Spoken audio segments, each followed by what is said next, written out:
Hello, this is Rachel. I wanted to come on here to do a little Bible story on Esther. The title of this video is Esther for Such a Time as This.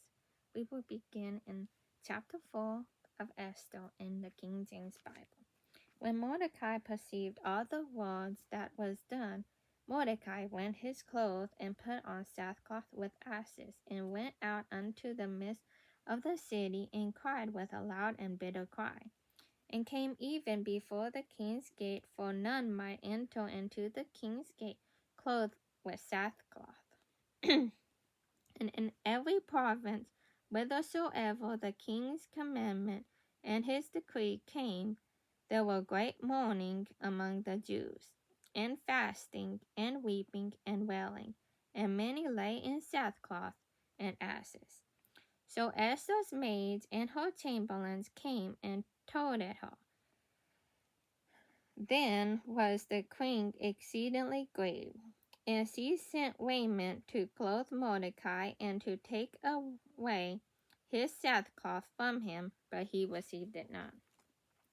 Then called Esther for Hatak, one of the king's chamberlains, from whom he hath appointed attend unto her, and giveth him a commandment to Mordecai to know what it was and why it was. So Hatak went forth to Mordecai unto the street of the city, which was before the king's gate. And Mordecai told him of all that had happened unto him, and of the sum of the money that Haman had promised, to pay the king's treasuries for the Jews, to destroy them.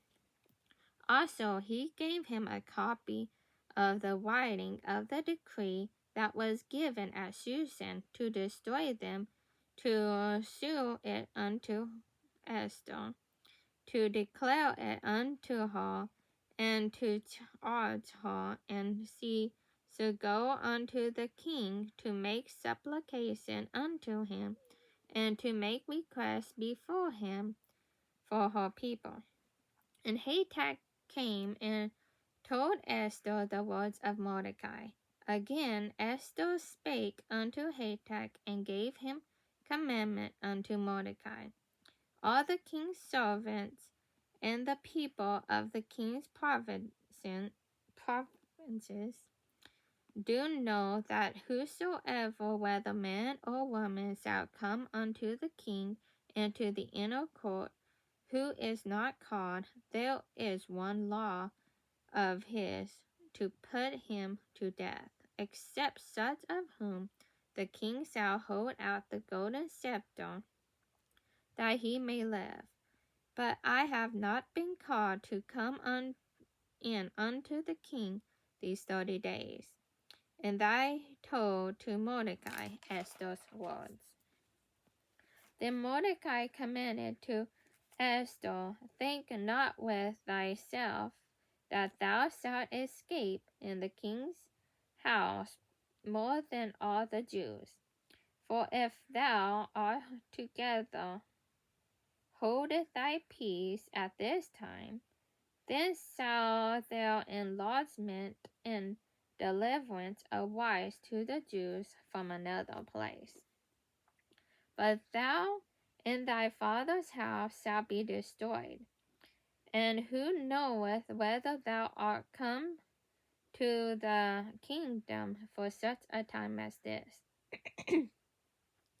Then Esther bade them return Mordecai this answer: Go gather together all the Jews that are present in Susan, and fast ye for me, neither eat nor drink 3 days, night or day.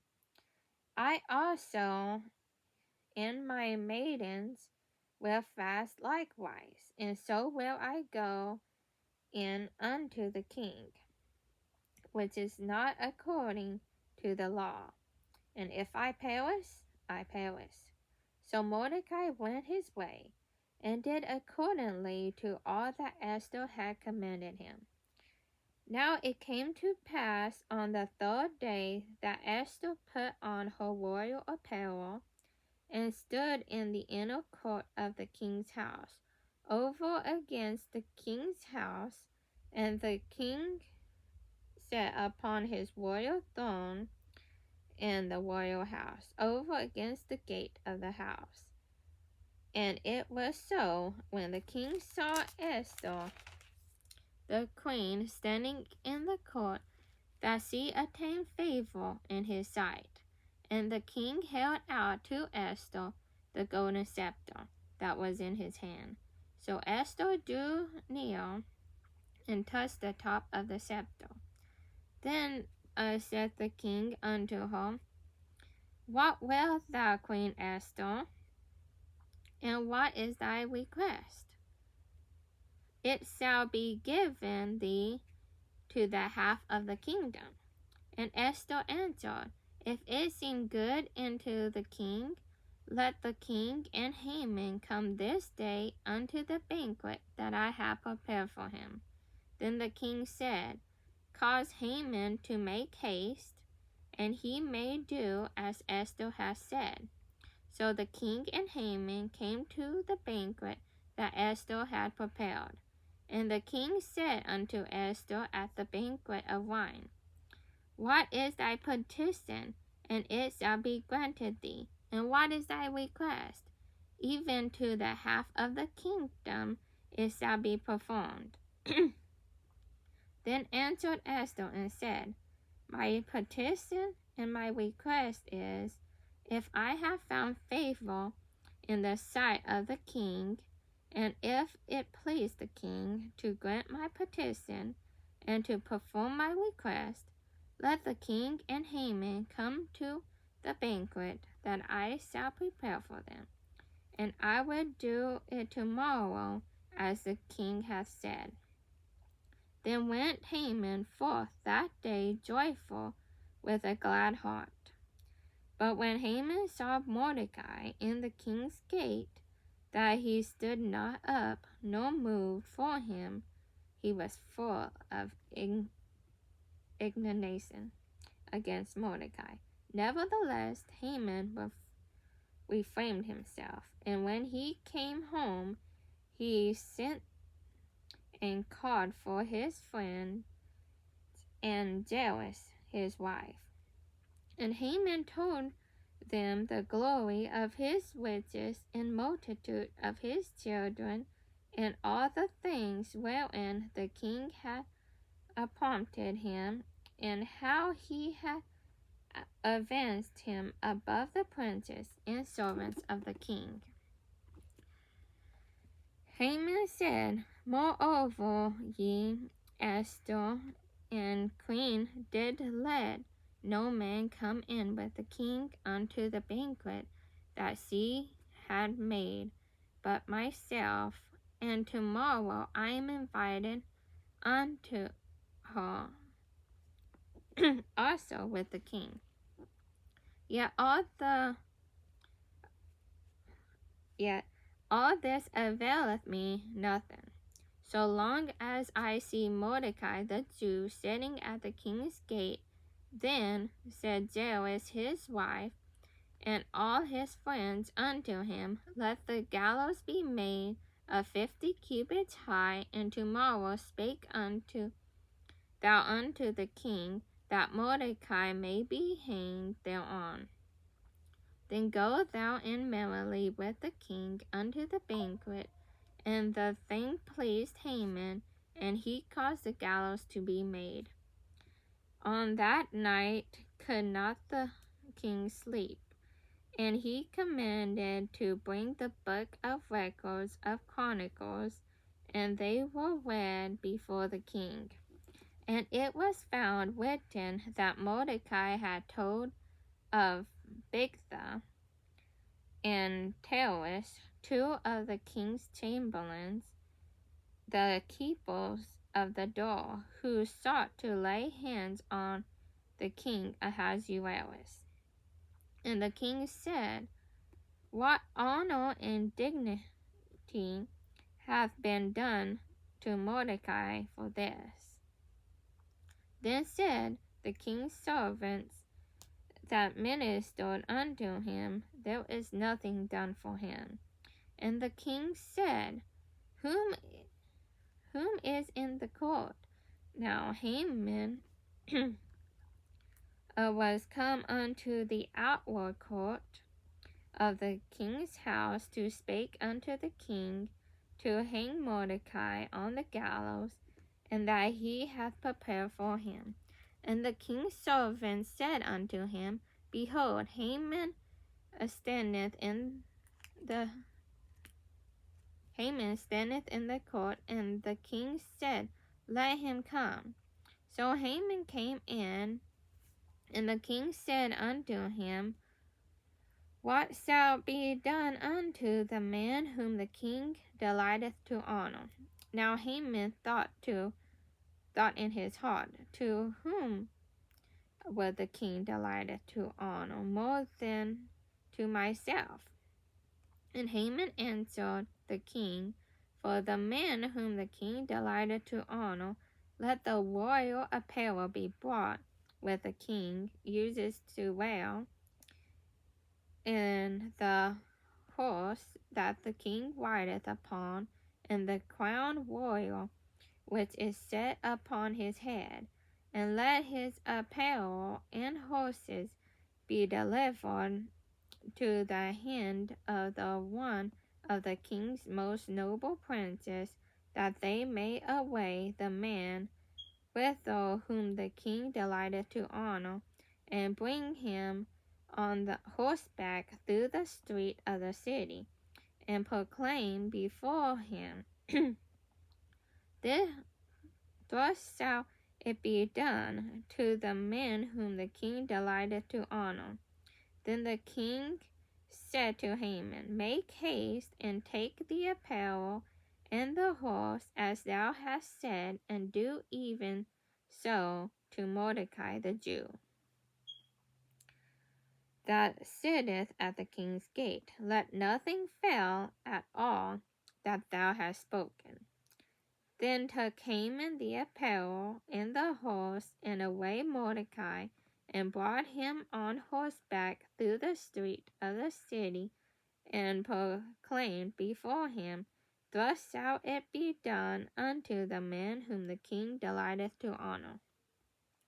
And Mordecai came again to the king's gate, but Haman hasted to his house mourning, and having his head covered.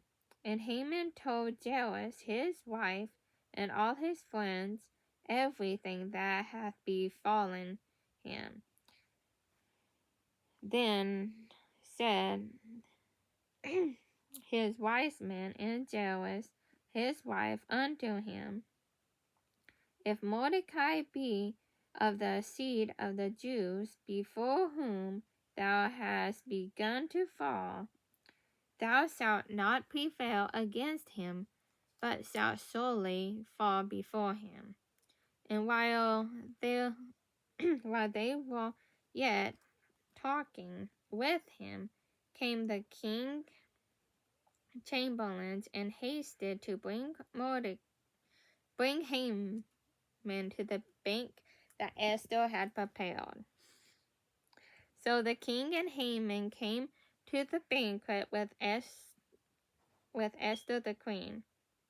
And the king said again unto Esther on the second day at the banquet of wine, What is thy petition, Queen Esther?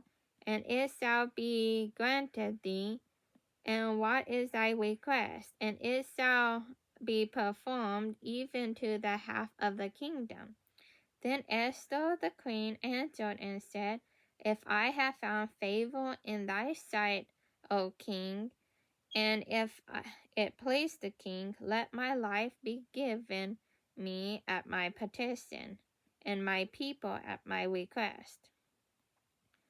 For we are sold, I and my people, to be destroyed, and be slain, and to perish.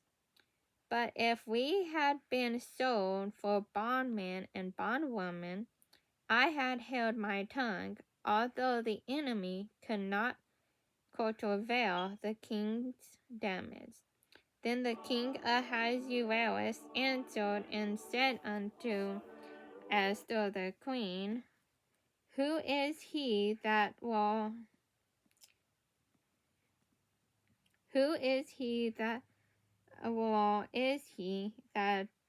does presume in his heart to do so? And Esther said, The adversary, the enemy, is this with Haman. Then Haman was afraid before the king and queen. And the king arose from the banquet of wine, and the wrath went into the place. The garden of Haman stood up to make request for his life to Esther the queen. For he saw that there was evil determined against him by the king. Then the king returned out of the garden unto the place of banquet of wine, and Haman was fallen unto the bed whereon Esther was.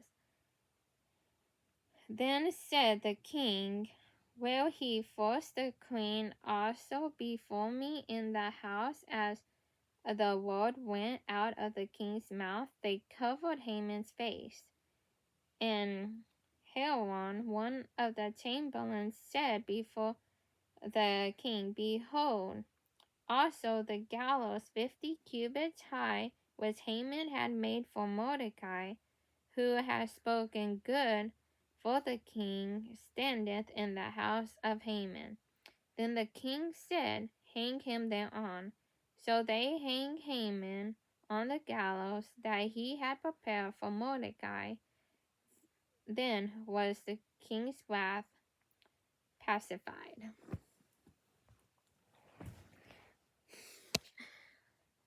Well, that was Esther chapter 4 through 7. And the question I have is there a thing you have to say that if you say it, you could lose everything, but if you don't say it, you could lose even more? That's kind of what Esther had to do. Because if she went before the king, she could have lost her life. But if she didn't, all the Jews could have died.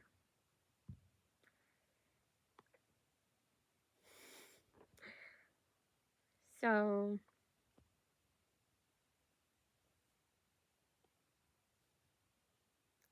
I hope that was a blessing.